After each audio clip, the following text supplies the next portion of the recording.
समाचार टीवी और मैं हूं आपके साथ स्मिता पटवार। चलिए रुक करेंगे उत्तराखंड की तमाम बड़ी खबरों का, लेकिन उससे पहले एक नजर आज की हेडलाइंस पर। कांग्रेसियों का जोशीमठ बचाओ अभियान, सरकार के खिलाफ किया जोरदार प्रदर्शन। हरिद्वार सांसद रमेश पोखरियाल निशंक पहुंचे जोशीमठ, जाना आपदा पीड़ितों का हाल।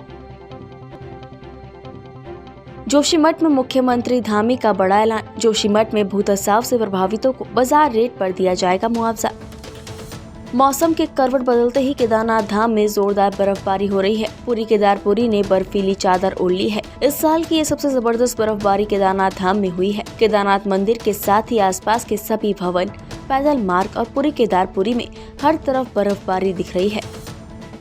अपने एक दिवसीय भ्रमण कार्यक्रम के तहत रुद्रप्रयाग जिले में पहुंचे जनपद के प्रभारी मंत्री सौरभ बहुगुणा ने रेल परियोजना से व्यापक रूप से प्रभावित मरोड़ गांव को तत्काल विस्थापित करने पर जोर देते हुए कहा कि इस संबंध में वो जल्द मुख्यमंत्री पुष्कर सिंह धामी से मिलेंगे। आपको बता दें कि मरोड़ गांव पिछले 2.5 वर्ष से आपदा के मुहाने और खड़ा है। लगभग 15 परिवार पलायन कर किराए के भवनों में रह रहे हैं, जिनको पिछले 4 महीने से किराया भी नहीं मिल रहा है। मुआवजे का आकलन हो चुका है, लेकिन मुआवजा अभी तक नहीं मिला। आपने देखा माननीय मुख्यमंत्री जी हों, चाहे वो हमारे चीफ सेक्रेटरी हैं, चाहे वो हमारे डीजीपी हैं, हमारे रक्षा राज्य मंत्री माननीय अजय भट्ट जी हैं, सब लगातार जोशीमठ में जाके लोगों से मिल के आए हैं। वहाँ पे लगातार सर्वे चल रहे हैं। मैं माननीय प्रधानमंत्री जी का धन्यवाद करूँगा कि उन्होंने माननीय मुख्यमंत्री जी से परसों शाम बात करके पूरी केंद्रीय असिस्टेंस हमको अश्योर करी है। हमारे पास टीम्स भेज रहे हैं जो यहाँ पर आके जियोलॉजिकल सर्वेस करेंगे, जो यहाँ पर फुल प्लानिंग बनाएंगे कि आने वाले समय में कभी भी ऐसी कोई समस्या सामने ना आए। और उम्मीद करते हैं कि सरकार की आज के दिन प्राथमिकता जो है वो रिहैबिलिटेशन और लोगों की ज़िंदगी को बचाना है। और सेकंड स्टेप हमारा होगा कि आगे कौन से स्टेप्स उठाने हैं जिसकी वजह से ऐसी त्रासदी फिर से ना आने की उम्मीद हो। तो सरकार लगातार कोशिश कर रही है और लोगों को रिहैबिलिटेट कर रही है। गरुड़ क्षेत्र में क्षेत्रीय आवागमन की राह आसान करने की मंशा से नगर पंचायत गरुड़ द्वारा ई रिक्शा का ट्रायल शुरू किया गया, जिसके तहत तहसील मुख्यालय से गरुड़ बाजार क्षेत्र होते हुए नगर पंचायत कार्यालय में ई रिक्शा से सफर कर अधिकारियों द्वारा स्थिति का मौका मुआयना भी किया गया। जोशीमठ में लगातार हो रहे भूतसाव को लेकर कांग्रेस ने राज्य सरकार पर जमकर निशाना साधा है। रुद्रप्रयाग जिले के कांग्रेसियों ने जिला मुख्यालय में प्रदेश सरकार के खिलाफ जोरदार नारेबाजी का प्रदर्शन किया। कांग्रेसियों ने आरोप लगाया कि कई वर्ष पहले सर्वे होने के बावजूद भी जबरन जोशीमठ के नीचे से सुरंग का निर्माण किया जाना और आज उसके चलते जोशीमठ के सैकड़ों परिवारों पर खतरा मंडरा चुका है, जिसके लिए सरकार साफ तौर से दोषी है। देखिए, ऐसा है, हमारे पूरे उत्तराखंड में जो है मिश्रा आयोग के द्वारा एक रिपोर्ट दी गई थी कि उत्तराखंड नए पहाड़ हैं। अंग्रेज़ों ने भी जो है देहरादून और ऋषिकेश के आने के बाद वो मसूरी ट्रेन नहीं ले गए, पहाड़ों में ट्रेन नहीं ले गए। लेकिन हमारे आज जो सरकारों के द्वारा चंद स्वार्थों के लिए जो ये टनलें खोदी जा रही हैं, इसका खामियाजा आने वाले समय में हम सबको भुगतना पड़ेगा, क्योंकि हमारे जो उत्तराखंड के अंदर हैं वो नए पहाड़ हैं। हिमालय की नई श्रृंखलाएँ ये तैयार हुई हैं और कच्चे पहाड़ हैं। इनमें उसका जीता जागता उदाहरण आज जो है जोशीमठ में दिखाई दे रहा है। मिश्रा आयोग ने कहा था कि वहाँ पे नदी के किनारे न कोई खनन होना चाहिए, न कोई हैवी निर्माण होना चाहिए। अगर ऐसा होगा तो जोशीमठ के लिए भविष्य के लिए खतरा है। और आज वो बातें हमारे सामने आ चुकी हैं, क्योंकि वहाँ पे जो पानी जो जेपी जो प्रांगण से जो पानी निकल रहा है उसमें रेत और केमिकल के जो है साफ पता चल रहा है कि केमिकल की गंध उस पानी से आ रही है। और सरकार कहने पर लगी हुई है कि नहीं, ये जो है सुरंग के कारण ये नुकसान नहीं हुआ है। मतलब हमें ये समझ में नहीं आ रहा है कि अभी तक जब कोई जांच हुई नहीं तो सरकार इस नतीजे पे कैसे पहुंच गई कि उस सुरंग से जो है जोशीमठ को नुकसान नहीं हुआ है। वो जो है होटल वालों को या मकान वालों को दोषी मान रहे हैं कि जो है इससे जो है ज़मीन धंसी है कि ज़मीन पे ज़्यादा वेट पड़ा है। लेकिन वो अपनी इस बात को नहीं मान रहे हैं कि जो ज़मीन के नीचे उन्होंने सुरंग बना दी, जिस सुरंग के कारण जो है वहाँ पत्थर खिसक चुके हैं और वो ज़मीन जो है दरक रही है, उस चीज़ को मानने के लिए सरकार तैयार नहीं है। हम लोग उसी के लिए आंदोलन कर रहे हैं कि सरकार निष्पक्ष होकर के वहाँ पे जो है सुरंग के पानी की जांच कराए और पता करे कि वो पानी निकल किस चीज़ का रहा है, उससे पता चल जाएगा। लेकिन सरकार का ढुलमुल रवैया इस बात पे भी है कि एक तरफ से आप लोगों के मकान तोड़ रहे हैं, दूसरी तरफ से ना आपने उन मकानों का आकलन अभी तक किया है, ना लोगों के लिए कोई मुआवजे की कोई बात की है। 4,000 रुपये आप को बढ़ा करके आपने 5,000 रुपये कर दिया। वो 5,000 रुपये आप कब तक देंगे लोगों को? एक कमरे में आप 10-10 लोगों के परिवार जो है 10-10 लोगों का है, एक कमरा आप अलॉट कर रहे हैं, जिन बेचारों के 5-6 कमरों का सामान।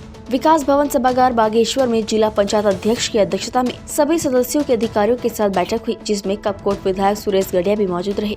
आपको बता दें कि बैठक का उद्देश्य जिला पंचायत सदस्यों का अपने अपने क्षेत्र में हुए कार्यों की समीक्षा और आगामी कार्यों की रूपरेखा तैयार करना था।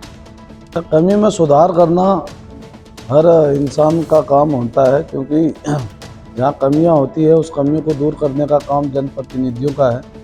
और धीरे धीरे जहाँ हम देख रहे हैं कि बागेश्वर विकास के तौर पर सबसे अग्रणी जिलों में आगे बढ़ रहा है, तो उसी के निमित्त आज जो समीक्षा बैठक जिला पंचायत अध्यक्ष जी ने यहाँ रखी है, तो उस समीक्षा में देखा जा रहा है कि किन किन विभागों के द्वारा जो परफॉर्मेंस है उस परफॉर्मेंस में कितना योगदान दिया गया है और धरातल में योजनाएं किस रूप से मूर्त रूप ले पा रही है या नहीं ले पा रही है। तो उसके निमित्त आज मुझे देवलचौरा पंपिंग योजना के बाद यहाँ आने का अवसर मिला। तो जैसा दिखने में आ रहा है तो वो अधिकारी काफ़ी नए तौर पर जो है विकास को आगे ले जाने के लिए जो लक्ष्य के पीछे है। तो मुझे आसानी विश्वास है कि हम धीरे धीरे बागेश्वर को जो है अग्रणी जनपदों में शुमार करने में सफल होंगे। कार्य छूटे हुए हमको लेकर क्या ना जो कार्य छूटे हैं तो कहीं किसी कर्मचारी या अधिकारी की लापरवाही से अगर जो योजनाएं छूटी हैं, जो काम छूटे हैं, तो उनको भी हमने जो है दूसरे अधिकारियों के माध्यम से उसको ठीक करने का काम किया है और तय समय पर हम योजनाओं को पूरा करने जा रहे हैं।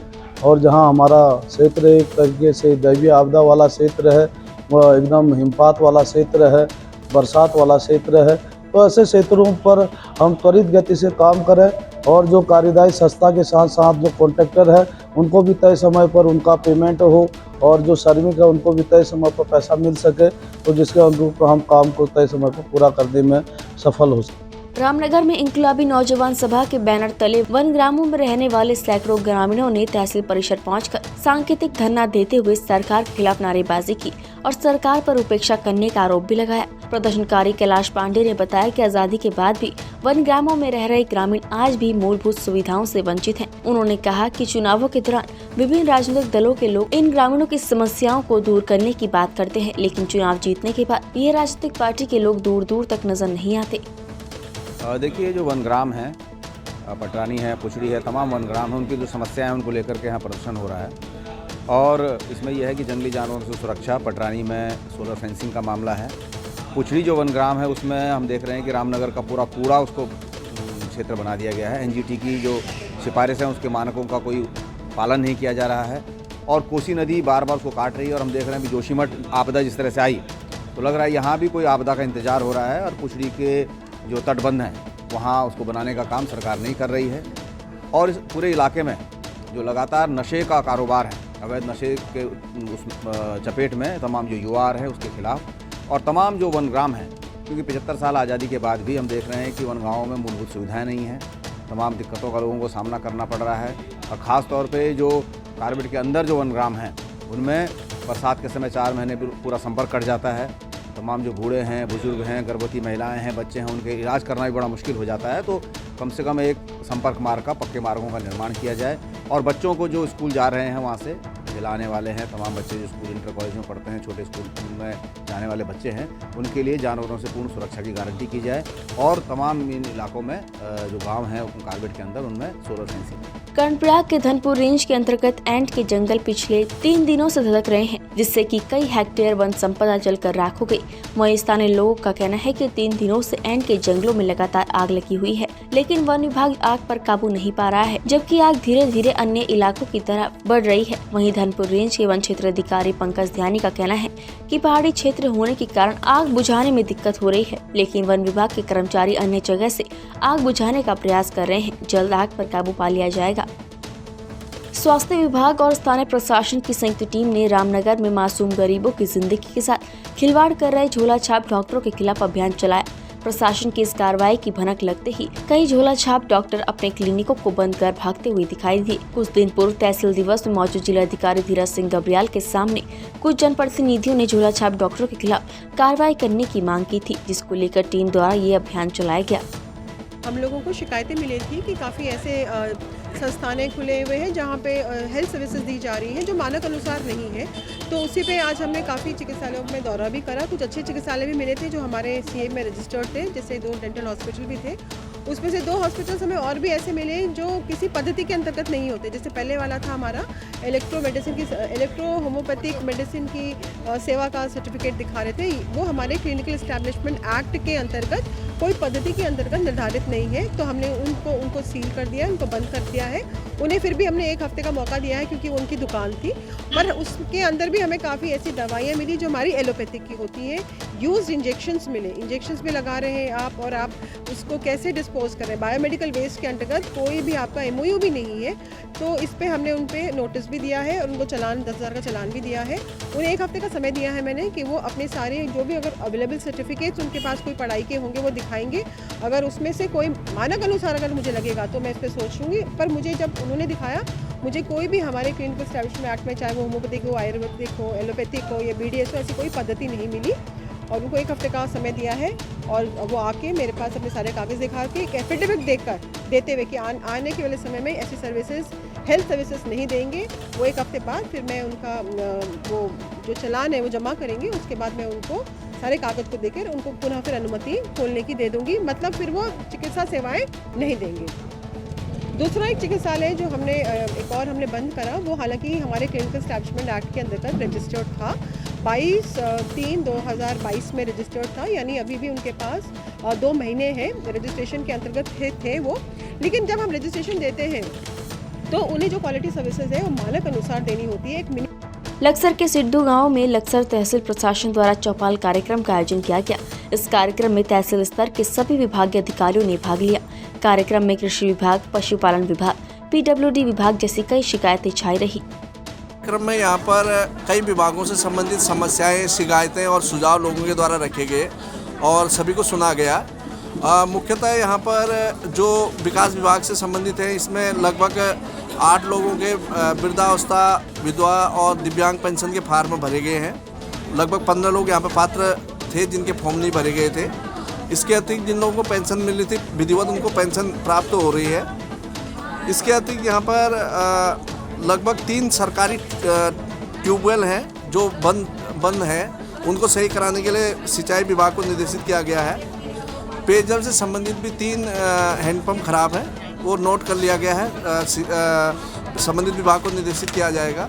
इसके अतिरिक्त यहाँ पर गांव में 6 आंगनबाड़ी केंद्र हैं, उनके किसी के भी भवन नहीं बने हुए हैं। विकास विभाग को निर्देशित किया गया है कि इन भवनों का तत्काल यहाँ पर निर्माण करें। लोगों के द्वारा यहाँ पर जूनियर हाई स्कूल है, कक्षा 6 से 8 तक की क्लासेस संचालित होती हैं, लेकिन इसको उच्चीकृत कर हाई स्कूल बनाने की मांग की गई है, जो कि इसका प्रस्ताव बना करके भेजा जाएगा। शासन स्तर पर इस पर कार्रवाई होगी। और यहाँ पर PWD की एक सड़क है जो काफ़ी दिनों से इस पर कार्य चल रहा है, लेकिन लगभग उसका काम पिछले कभी लंबे समय से लंबित है, जिसको तत्काल करने के लिए संबंधित विभाग को निर्देशित किया गया है। उनके द्वारा आश्वस्त किया गया कि फरवरी से इसका काम प्रारंभ करेंगे। और बाकी एक गांव मलकपुर में एक आपदा के अंतर्गत एक दीवार क्षतिग्रस्त हुई है, तो सिंचाई विभाग को निर्देशित किया है कि इसमें तत्काल इसका निर्माण करें और इसका जो एस्टीमेट है उसको बनाएं। चौपाल कार्यक्रम में इसमें 1-2 विभाग अनुपस्थित हैं, जिसमें एक शिक्षा विभाग से कोई व्यक्ति यहाँ पर उपस्थित नहीं था। दूसरा एक यहाँ पर उद्यान विभाग और फॉरेस्ट, ये 2-3 विभाग थे। बाकी महत्वपूर्ण विभाग सभी यहाँ पर उपस्थित हैं और सभी के यहाँ पर जो समस्याएं थी विभाग से संबंधित उनको सुनी गई और विभागों की जो समस्याएं हैं उनका निस्तारण करने का प्रयास किया गया और जो कुछ समस्याएं यहाँ पे थी उनका समाधान हुआ है। और जो समस्याएं अभी शासन स्तर की है या जिला स्तर की है, उनको प्रस्ताव बनाकर भेजा जाएगा। उत्तराखंड की तमाम बड़ी खबरों में फिलहाल इतना ही। बाकी खबरों के लिए देखते रहिए पहाड़ TV। नमस्कार।